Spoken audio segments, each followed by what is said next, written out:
Hello everyone, Shri IAS academy में आपका स्वागत है। जैसा कि आप जानते हैं कि श्री आईएएस एकेडमी ने आंसर राइटिंग सीरीज की शुरुआत की है, जिसके अंतर्गत ऑलरेडी हमारे 244 पार्ट आ चुके हैं। ये हमारा पार्ट 245 है। अपने इस पार्ट में हम देखेंगे कि आपके द्वारा हमारे टेलीग्राम चैनल पर किस प्रकार का प्रश्न भेजा गया, उसे आपने किस तरीके से लिखा, उसमें किन किन बिंदुओं को ऐड करने की आवश्यकता है। तो चलिए शुरू करते हैं। जैसा कि आप देख रहे हैं, ये प्रश्न आपके द्वारा हमारे टेलीग्राम चैनल पर भेजा गया। तो सबसे पहले हम आपके इस प्रश्न को पढ़ेंगे, फिर आपके उत्तर को पढ़ेंगे और देखेंगे कि वास्तव में इसे आपने कैसे लिखा है और इसमें किन किन बिंदुओं को ऐड करने की आवश्यकता है। क्लियर? तो आपका प्रश्न है कि भारतीय संस्कृत व सभ्यता विश्व की सर्वाधिक प्राचीन एवं समृद्ध संस्कृत व सभ्यता है। आज भी ये अपने परंपरागत अस्तित्व के साथ अजर अमर बनी हुई है। विश्लेषण करें। काफ़ी अच्छा प्रश्न है। आपने लिखा है विश्व में कई प्राचीन सभ्यताएं विकसित हुई। इंका की सभ्यता, मेसोपोटामिया की सभ्यता, हड़प्पा की सभ्यता और मिस्र की सभ्यता एवं अन्य। हड़प्पा सभ्यता काफ़ी प्राचीन रही, जिसको समृद्ध संस्कृत की छाप हमारे भारतीय समाज आज भी विद्यमान है एवं निरंतर ऐसे ही वैदिक काल, प्राचीन काल, मध्यकाल एवं आधुनिक युग में भारतीय संस्कृत में अनेक अनोखी विशेषताएं मौजूद रही हैं। संस्कृति का सामान्य अर्थ मानव जीवन के आत्मिक विकास, नैतिक विकास, जिसमें संस्कार, शुद्धि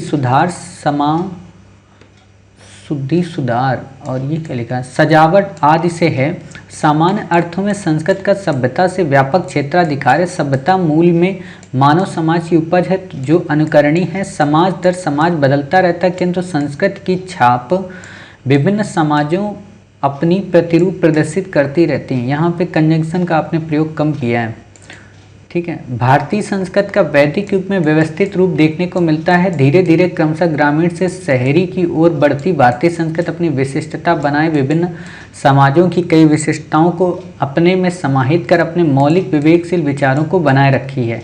इनकी विशेषताएं निम्न हैं। वैज्ञानिक दृष्टिकोण व आध्यात्मिक प्रवृत्ति का अद्भुत समन्वय। हालांकि मध्यकाल में वैज्ञानिकता का लोप अवश्य दिखा, किंतु धीरे धीरे पुनः ये तर्क संगतता व विवेकशीलता प्रदर्शित किया, जो आज वैज्ञानिक उपलब्धियों एवं आध्यात्मिक क्षेत्र जिसका लोहा वर्तमान दुनिया भी मानती है। अच्छा, वसुधैव कुटुंबकम की धारणा, हालांकि इसकी परिणत वर्तमान वर्षों में कोविड-19 जैसी बीमारी में असंगत है। हालांकि इसकी परिणति वर्तमान वर्षों में कोविड-19 जैसी बीमारी में असंगत है, किंतु भारत ने इस रास्ते कई संस्कृतियों को अपने में समाहित किया। आश्रम व्यवस्था, भारतीय संस्कृत व सभ्यता शुरू से भौतिकता को महत्वहीन एवं नैतिक पतन का कारण माना एवं इसके लिए आश्रम व्यवस्था के अनुसार जीवन जीने का विचार दिया। धर्म दर्शन शास्त्रों में वर्णित कई बातें वर्तमान समय प्रासंगिक हैं। मानवतावादी विचार इत्यादि, हालांकि इनके बावजूद ब्रिटिश औपनिवेशिक काल में भारतीय संस्कृत सभ्यताओं के अनुसार चलती दिखी, जिसका उदाहरण संयुक्त परिवार की जगह एकल परिवार धर्म का जीवन से लोप होता दिखा। वैश्वीकरण का प्रभाव भी दिखा। ये सब साम्राज्यवादी हितों के अनुरूप थे, किंतु आगे चलकर हमारे महान समाज सुधारकों ने अपनी महत्वपूर्ण भूमिका से अपनी संस्कृति और सभ्यता के महत्व को बनाए रखा, जो हमें आज भी प्रासंगिक है। उपयुक्त बातें हमारे सभ्यता व संस्कृति की विलक्षणता हैं, जिसने कोविड-19 जैसी भयानक महामारी में भी सहयोगात्मक रूप दिखाया एवं नरों एवं नए भारत के निर्माण में अपना योगदान किया है। देखिए, आपने लिखा तो सारी बातें हैं, लेकिन क्या ना कि इन बातों को आपने कोड में ही रखा है, इनको इनकोड करना है आपको। जैसे आपने यहाँ पे बात लिखी ना कि धर्म दर्शन शास्त्रों में वर्णित बातें वर्तमान समय प्रासंगिक हैं, तो धर्म दर्शन में कौन कौन सी बातें हैं उनको आपको प्रेजेंट करना है और उन बातों का किस हद तक ह्रास हुआ है उनको बताना है। जैसे आप देखेंगे कि हमारे धर्मशास्त्रों में क्या लिखा है। हमारे धर्मशास्त्रों में सहिष्णुता का विचार है, समन्वय का विचार है, भ्रातृत्व का विचार है, सहयोग का विचार है, सर्वे भवन्तु सुखना का विचार है, परहित सरित धर्म नहीं भाई का विचार है। ठीक है, हमने इसमें वसुधैव कुटुंबकम का विचार है। सर्वे भवन्तु सुखना के अंतर्गत हम वहाँ पे नारी तू नारायणी की बात करते हैं, वैष्णवजन तेने कहिए की बात कहते हैं, सेना भनत्व की बात कहते हैं। तो क्या वो विचार वास्तव में आज हैं? उनको आपको लिंक करना है, समझ गए? उनको आपको एक्सप्लेन करना। जैसे हमारे जो वैदिक धर्म साहित्य हैं वहाँ पे धर्मनिरपेक्षता की बात है कि सभी ओर से आ रहे ज्ञान को आत्मसात करें, उनकी अच्छी अच्छी बातों को लें, कहा जाता है हमारे वेदों में, पुराणों में। तो क्या वास्तव में वो भारतीय संस्कृत के विचार आज भी विद्यमान हैं? क्या वो आज भी अक्षुण्ण बने हुए हैं या उनका ह्रास हो रहा है? और अगर ह्रास हो रहा है तो इसके लिए रिस्पॉन्सिबल कारण कौन से हैं, और क्या ये ह्रास होना उचित है? क्या वास्तव में कहीं ना कहीं भारतीय संस्कृति के उस धरोहर को कहीं रोकने का प्रयत्न तो नहीं कर रहा है? ये चीज़ें आपको यहाँ बतानी है। आपको बार बार यहाँ पे एक्सप्लेन नहीं करना है। मतलब आपसे ये क्वेश्चन नहीं पूछा है कि आप वसुधैव कुटुंबकम को एक्सप्लेन करें या आप हमें ये बताएं कि भारत में जो धर्मनिरपेक्षता है, या आप हमें ये बताएं कि भारत का जो मानवतावादी मूल्य है। ये कहना ये चाह रहा है कि जो मूल्य थे उनको वर्तमान से आप लिंक करें। क्यों? क्योंकि आपसे यही तो क्वेश्चन कह रहा है कि आज भी ये अजर अमर बनी हुई है। तो अजर अमर क्या बनी हुई है? क्या आज सहिष्णुता विद्यमान है? तो है साहब। क्या धर्मनिरपेक्षता विद्यमान है? विद्यमान है। क्या धर्म और दर्शन के प्रति लोगों की समझ उतनी व्यापक है? तो है। क्या लोग आज भी अपने आराध्य को मानते हैं? तो मानते हैं। क्या लोग आज भी नैतिक मूल्यों पर आधारित अपना जीवन जी रहे? जी रहे। क्या आज भी लोग भौतिकतावाद की अपेक्षा आध्यात्मिकवाद को बढ़ावा दे रहे? तो दे रहे। क्या आज भी लोग एनवायरनमेंट के प्रति उतने सजग हैं? तो हैं। क्या आज भी लोग यही लोग की अपेक्षा परलोक की चिंता करते हैं? तो करते हैं। क्या आज भी लोग हमारे रीति रिवाज जो प्रथाएं हैं परंपरागत उनको अपनाए हुए हैं? तो अपनाए हुए हैं। क्या आज भी लोग जो वेस्टर्न कल्चर्स हैं, वेस्टर्न सोसाइटी हैं, उनके आइडियाज़ को एक्सेप्ट करते हैं या नहीं करते हैं? तो करते हैं साहब। ये बातें आपको बतानी है, इनसे आपको लिंक कर देना है, और जब आप इनसे लिंक कर देंगे तो आपका उत्तर बेहतरीन हो जाएगा। ठीक है, आपने ये शुरुआत अच्छी की, पॉइंट आपको ऐसे ही डालने, बस इनको एक्सप्लेन करिए। जैसे आपने लिखा है यहाँ पे ना कि विश्व की कई प्राचीन सभ्यताएं, जैसे इंका की सभ्यता। कई सारे बच्चों को ये नहीं पता होगा कि इंका की सभ्यता, वास्तव में इंका ये लोग होते थे, जनजाति समुदाय के लोग, जो कि साउथ अमेरिका में रहते थे। एक तरीके से रेड इंडियंस आप इनको कह सकते हो।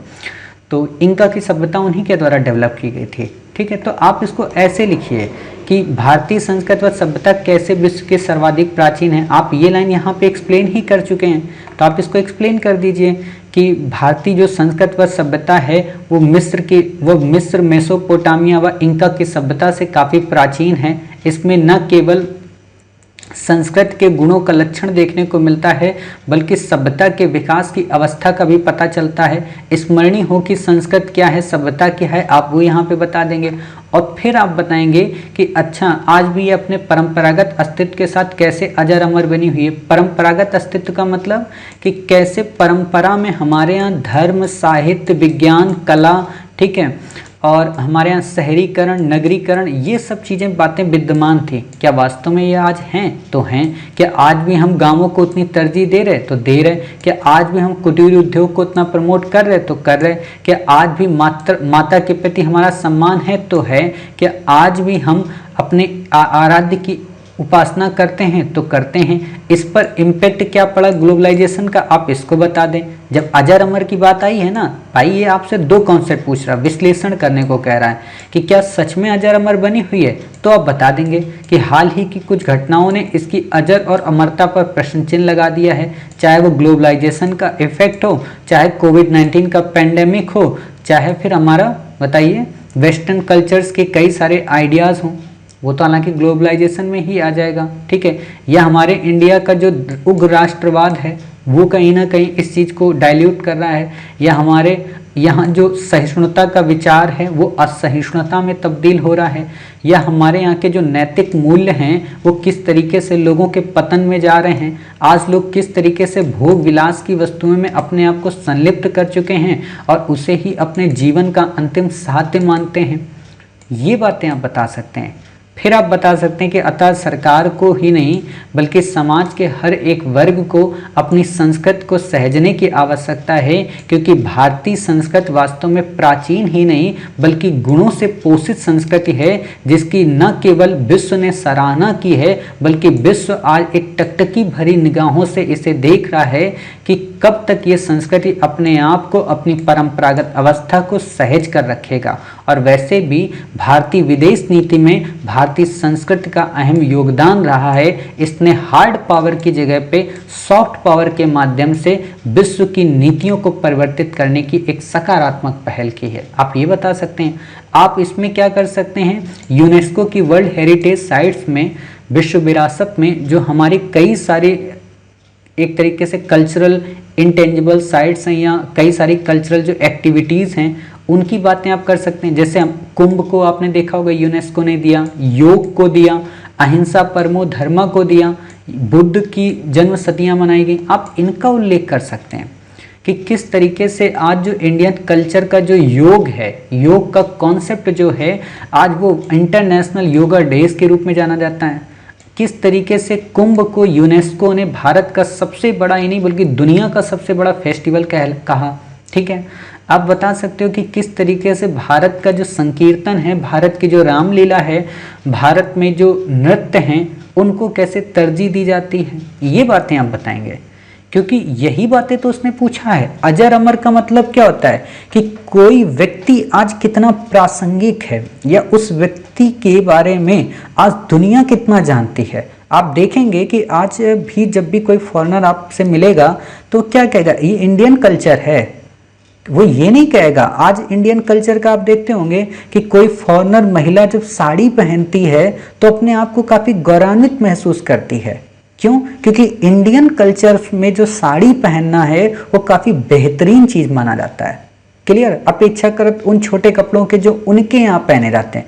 कपड़े छोटे पहनना उचित है या अनुचित है, ये एक डिबेट का विषय है, इस पे मैं नहीं आ रहा हूँ। ठीक है, मैं बस बताना ये चाह रहा हूँ कि भारतीय संस्कृति और सभ्यता की जो शालीनता है, उसकी जो संजीदगी है, उसके अंदर जो भारतीयता का जो इनपुट है वो किस तरीके से लोगों के रोम रोम में बसा है और लोगों को एक तरीके से प्रेरित करता है। आपने देखा होगा, शायद आप लोग इन चीज़ों में इतना इन्वॉल्व नहीं रहे हैं, नहीं तो आप देखेंगे कि मैं कई सारे ऐसे लोगों से मिला हूँ कि जो विदेशी हैं, फॉरेनर, वो हमारे यहाँ कंट्री में आते हैं, देश में हमारे आते हैं और भारतीय रीति रिवाज और परंपरा से वैवाहिक संबंध अपने संपन्न कराते हैं। क्यों?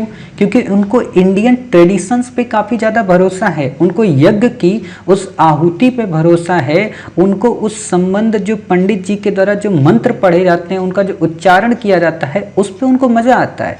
और आप जानकर आश्चर्य में होंगे कि कई सारे ऐसे फॉरेनर युवा और युवतियाँ आज इंडिया में आकर फॉरेन पे ही क्या कहते हैं, हमारे कल्चर पर ही पीएचडी कर रही हैं या पीएचडी हमारे यहाँ करते हैं और हमारे यहाँ के कल्चर को सीखकर वर्ल्ड में बड़े बड़े इंस्टीट्यूट चला रहे हैं। आपने देखा होगा कई सारे हमारे योगा ट्रेनर जो होते हैं वो वर्ल्ड लेवल पे अपने इवेंट चलाते हैं। जैसे मेरा एक फ्रेंड है, वो इस समय बेंगलुरु में है, वहाँ पे काफ़ी ज़्यादा पैसे कमा रहा सिर्फ योगा सिखा के, जबकि कुछ नहीं आता था पहले। मतलब योग के बारे में आता था लेकिन गांव गली में कहाँ कोई किसी को पूछता है। लेकिन जब से इंटरनेशनल योगा इनिशिएटिव शुरू हुए उसको बुला लिया गया और आज वो बेहतरीन कर रहा है। कभी उसको फॉरेन जाना पड़ता है, कभी अमेरिका तो कभी कहीं, वहाँ पे ट्रेन करता है लोगों को। मतलब ये बेहतरीन चीज़ें हैं। आज आप देखेंगे कि जो गुरुकुल कांगड़ी विश्वविद्यालय पहले इतना चर्चा में नहीं था, आज वो संस्कृति की फील्ड में काफ़ी ज़्यादा चर्चा में हो गया। काशी हिंदू विश्वविद्यालय को आप देखेंगे, आए दिन आप सुनते रहते होंगे कि और ख़ासतौर पर जब से वर्तमान भारत सरकार आई है तो संस्कृत को ज़्यादा तरजीह दी जाने लगी है ना। तो इन चीज़ों को आप यहाँ पे मेंशन कर सकते हैं कि हाँ किस तरीके से विश्व के, आप देखेंगे विश्व का कोई भी लीडर हमारे यहाँ आता है, ट्रंप साहब को अगर हम छोड़ दें तो आप देखेंगे कि शिंजो आबे साहब आते हैं या हमारे यहाँ चाइना के जो पीएम आते हैं, वो लोग क्या करते हैं, हमारे यहाँ के ट्रेडिशंस को पहनते हैं, हमारे यहाँ के कपड़े पहन के हमारे जैसा बनने की कोशिश करते हैं। क्लियर? तो ये चीज़ें कहीं ना कहीं इस बात के लिए प्रेरणा है कि वो हमारी यूनिटी की डाइवर्सिटी को समझते हैं। आप आज भी देखेंगे इंडोनेशिया या थाईलैंड या आप हांगकांग, यहाँ पे क्या है कि हमारे ट्रेडिशंस को काफ़ी ज़्यादा प्रिजर्व करके रखा जा रहा।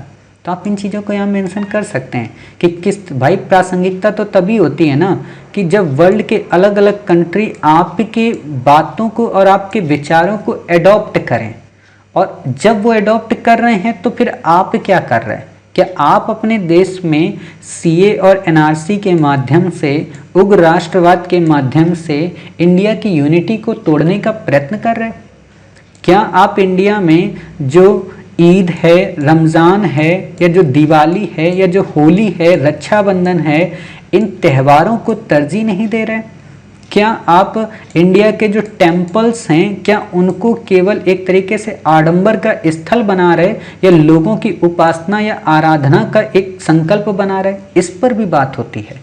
तो इन चीज़ों को आपको बताना है। आप देखते होंगे जब आप पढ़ते हैं हिस्ट्री खासतौर पर, तो वहाँ पे ये सारी चीज़ें देखते हैं कि कितना हमारे यहाँ डाइवर्सिटी है, कितनी हमारे यहाँ ये हेरिटेज जो साइट्स हैं वो काफ़ी लोकप्रिय हैं और किस तरीके से लोगों को प्रेरणा देती हैं। जब आप मूर्तियाँ देखते हैं कल्चरल उस समय की, तो फील होता है कि वाह, इतना बेहतरीन हमारा कल्चर है, ठीक है ना। तो उन चीज़ों को आपको बताना है। जैसे आज आप देखते होंगे कोविड-19 के पेंडेमिक पे क्या हो रहा है, सेवा परमो धर्मा ही तो हो रहा है कि सेवा ही परम धर्म है। तो लोग आज सेवा ही तो कर रहे हैं, कई कम्युनिटियां सेवा कर रही। क्यों? क्योंकि हमारे कल्चरल की बातें हैं। आज वर्ल्ड के अलग अलग कंट्री में अगर हम वैक्सीन मैत्री प्रोग्राम चला रहे हैं, तो इसलिए नहीं कि हमें वैक्सीन मैत्री प्रोग्राम चलाना है, बल्कि इसलिए क्योंकि पूरे वर्ल्ड को हम वसुधैव कुटुंबकम की नज़र से देखते हैं, क्योंकि पूरा विश्व हमारा एक परिवार है। और परिवार का मतलब ये होता है कि हर एक सदस्य की चिंता करना। भले ही हमारे पास कम पैसा था, कम रिसोर्सेज थे, बट हमने फिर भी तो मदद की ना। और आज यही देखिए कि विश्व हमारी ओर टकटकी भरी निगाहों से देख रहा। आपने याद होगा आप लोगों को, शायद मैं पढ़ रहा था, मुझे क्लियर या कंफर्म नहीं पता है कि शायद साउथ अफ्रीका के ही वो थे या युगांडा के थे या फिर सोमालिया के थे, मुझे कंफर्म नहीं पता है। बट उन्होंने क्या किया था, जब मोदी जी ने अब इंडिया से वैक्सीन, या भारत सरकार ने जब वैक्सीन भेजी उस देश में, तो वहाँ के पीएम ने जो पोस्ट की थी, सॉरी ब्राज़ील के पीएम ने पोस्ट की थी, ब्राज़ील के पीएम ने हनुमान का चित्र लगाया अपने ट्विटर पे, और ऊपर उन्होंने वैक्सीन की वो डोजेस की फ़ोटो लगा दी। क्लियर? यानी कि वो क्या दिखा रहे थे, एक तरीके के हमारी कल्चरल की डाइवर्सिटी को दिखा रहे थे कि किस तरीके से हनुमान संजीवनी बूटी लेकर आ रहे हैं। क्लियर? आपने देखा होगा कि जो बारबाडोस के या शायद साउथ अफ्रीका के किसी भी कंट्री में, नाम कंफर्म नहीं है, शायद साउथ अफ्रीका के ही थे वो मेंबर, पीएम थे वहाँ के, तो उन्होंने खुद ही वैक्सीन को उतारा जब हमारे यहाँ का जहाज वहाँ पे वैक्सीन लेकर गया। तो ये क्या था? भारतीय संस्कृति के प्रति संवेदना प्रकट करना था। आज कितनी भी हमारे दुश्मन हो, चाहे नेपाल हो, चाहे श्रीलंका हो, इतनी बातें बोलता रहता है, लेकिन जब भी नेपाल में भूकंप आया तो सबसे पहले इंडियंस लोग पहुंच गए अपना रेस्क्यू पूरा लेकर कैंप। क्लियर? वहाँ का जो मंदिर है पशुपतिनाथ मंदिर, उसकी रक्षा करने के लिए वहाँ के लोगों को बचाया। जब श्रीलंका में तूफान या बाढ़ आता है तो सबसे पहले इंडिया पहुँच जाता है, भले ही वो कितना हमारे तमिल्स को या सिंगली के मध्य युद्ध कराते रहते हों, लेकिन ये इंडिया का फीचर है कि हम अपने दुश्मन को भी बार बार माफ़ करते हैं। कहा नहीं जाता है कि दुनिया को, जैसे मोदी जी ने यूएन में एक स्पीच दी थी, आप उस लाइन का भी यहाँ उल्लेख कर सकते हैं कि हमने दुनिया को बुद्ध दिया और दुनिया ने लोगों को युद्ध दिया। आपने देखा होगा कि भारत बुद्ध की धरती है, यहाँ पे युद्ध की प्रासंगिकता ही नहीं है। यहाँ पे तो हमने सिकंदर को भी झुका दिया, मतलब ये ज़्यादा एक्सट्रीम हो गया। हालांकि कह सकते हो कि सिकंदर थक गया था, बाकी तो मैंने डिबेट में आपको बता ही दिया है कि भारत बुद्ध की धरती है, जहाँ युद्ध की तो संकल्पना नहीं है, जहाँ भारत एक अहिंसात्मक देश है, जहाँ हिंसा की तो बात ही नहीं है। ठीक है ना? तो ये चीज़ें हैं, और भारत की हर एक पॉलिसी भारत के कल्चर से ही डिफाइन होती है कि भारत की ये तो डीएनए में ही नहीं है। जैसे बात आती है ना कि भारत के तो डीएनए में ही नहीं है किसी को धोखा देना, तो वही बात है हमारे यहाँ। तो ये बातें आप लिख सकते हैं आईआर से लिंक करके, तो आपका उत्तर और अच्छा हो जाएगा। यहाँ पे आपने अजर अमर वाला कॉन्सेप्ट उतना अच्छा नहीं बताया, मतलब ये आपने बता दिया, लेकिन इसका सेकंड व्यू आप बताइए। अस्तित्व में आपने बता दिया कि हाँ ये फीचर हमारे यहाँ हैं। और यहाँ पे एक चीज़ मैं आपको और बता दूँ, ये जो लाइन आप लिखते हैं ना, मध्यकाल में वैज्ञानिकता का लोप हो गया, ये साम्राज्यवादी डायमेंशन है, इसको मत लिखा करें। क्योंकि साम्राज्यवादियों का मानना है कि जो मध्यकाल था वो अंधकार का एरा था, हम आए तो ज्ञान की रोशनी लाए। ऐसा नहीं है, आपको पता होना चाहिए कि मध्यकाल में जो इमारतें बनी हैं, जो हमारे यहाँ संयंत्र बने हैं, जो वेधशालाएं बनी हैं, वो बनी तो मध्यकाल में ही है ना। मध्यकाल में एजुकेशन का जो लेवल था, मध्यकाल में जो ट्रेड की पॉलिसी थी, ट्रेड ऐसा तो होता नहीं है कि उसमें वैज्ञानिकता नहीं थी। भाई कोई प्रोडक्ट बनाते हैं तो उसमें साइंटिफिक अप्रोच तो होती ही ना, तभी तो हमारा ट्रेड इतना हाई लेवल का था। हमारे जो गहने होते थे या हमारी जो एग्रीकल्चर की जो फैसिलिटीज़ थी, हमें पता था कि मौसम का अनुमान क्या है, वो एक तरीके का साइंटिफिक अप्रोच ही तो था। तो ये बातें आप ना लिखा करें कि मध्यकाल में वैज्ञानिकता का लोप अवश्य दिखा, ठीक है, ये बातें नहीं लिखना है, लोप ही नहीं था वहाँ पे, ठीक है। उपलब्धियाँ यहाँ पे फिर आता है वसुदेव कुटुंबकम। ये लाइन मुझे समझ में नहीं आई आप क्या कहना चाहते हैं, लेकिन मैं फिर भी समझने की कोशिश करता हूँ। वसुदेव कुटुंबकम की धारणा हालांकि इसकी परिणत वर्तमान वर्षों में कोविड-19 जैसी बीमारी में असंगत है। देखिए इस लाइन का मतलब क्या है, मैं जहाँ तक समझ पा रहा हूँ वो ये आप बताना शायद चाह कुछ और रहते, लेकिन यहाँ निकल कुछ और रहा है कि हालांकि इसकी परिणति वर्तमान वर्षों में कोविड-19 जैसे बीमारी में असंगत है। मतलब वसुधैव कुटुंबकम का जो विचार है वो कोविड-19 के समय में उतना उचित नहीं है, ये लाइन ये कहना चाह रही। कहने का सिंपल सा मतलब है आप मेरे द्वारा बताई गई धारा के विपरीत हो गए। मैंने अभी क्या बताया कि वैक्सीन मैत्री प्रोग्राम वास्तव में वसुधैव कुटुंबकम का कॉन्सेप्ट है, और आप यहाँ पे कह रहे हैं कि ये कोविड-19 के समय में वसुधैव कुटुंबकम एक तरीके से असंगत है, तो ये गलत हो जाएगा, ठीक है, संगत लिखना है। किंतु भारत ने इस रास्ते कई संस्कृतियों को अपने में समाहित किया। यहाँ पे आपने हालांकि फिर आपने बताने का कोशिश किया है, हो सकता है आप ये कहना चाह रहे हो मे बी, लेकिन ये क्लियर नहीं है पूरी तरीके से, इसलिए लाइन को सही से लिखा करें।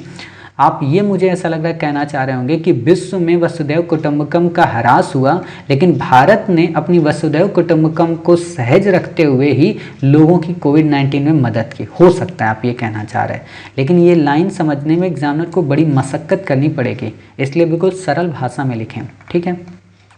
बाकी आपने ठीक लिखा है, आश्रम व्यवस्था वगैरह इसको एक्सप्लेन ना करें, वैसे ही रहने दें। बाकी धर्म दर्शन में जो जो बातें लिखी हैं सत्यमेव जयते वगैरह, उन चीज़ों का आप उल्लेख करें। यूएन में मोदी जी के द्वारा दिए गए स्टेटमेंट का उल्लेख करें, ठीक है, उससे आपके अंक और ज़्यादा बढ़ जाएंगे। आपने यहाँ पे तो वैश्वीकरण का दिखाया है, और आप इसको थोड़ा और अच्छे से डिफाइन करें कि इसने किस तरीके से भारतीय संस्कृति की अजरता और अमरता को प्रभावित करने का प्रयत्न किया है। वो बातें आप बता देंगे तो आपका उत्तर और बेहतरीन हो जाएगा। वास्तव में देखिए यूपीएससी में जो क्वेश्चन होते हैं ना, वो ट्रेडिशनल से हट के करंट की अप्रोच की डिमांड करते हैं, इसलिए आप ट्रेडिशनल को कॉन्सेप्ट में रखा करें, लेकिन आप थोड़ा करंट से भी ऐड कर देंगे तो एग्जामिनर को लगेगा कि आप काफ़ी अपडेट वर्जन के पर्सन हैं। क्लियर। अब यहाँ पे आपने लिख दिया उपयुक्त बातें हमारे सभ्यता व संस्कृति की विलक्षणता जिसने कोविड-19 जैसी भयानक महामारी में भी सहयोगात्मक रूप दिखाया एवं नए भारत के निर्माण में अपना योगदान दिया। ये एक तरीके से अननेसेसरी है, मतलब इसको थोड़ा और अच्छे से बनाकर आपको लिखना था, और जब आपने वहाँ पे कोविड-19 लिख दिया तो बार बार फिर कोविड-19 क्यों लिखा जा रहा। क्लियर। उम्मीद है आप समझ गए होंगे कि इसमें किन किन बिंदुओं को ऐड करना है। बाकी आपके द्वारा आपके पहले भी एक महोदय ने आंसर लिखा है, तो आप उनका भी आंसर चेक कीजिएगा। आपको अगर दोनों आंसर आप पढ़ लेंगे या इस टॉपिक से रिलेटेड जितने भी आंसर मैं आपको बताऊंगा, तो यकीन मानिए आपका ए से इस पर काफ़ी अच्छा लिख जाएगा। क्लियर। और मैं इसी अप्रोच के साथ ही आप लोगों को पढ़ा रहा हूँ। मिलते हैं आप ही के द्वारा भेजे गए एक नए आंसर के साथ, तब तक अपना ख्याल रखिए और स्वस्थ रहिए।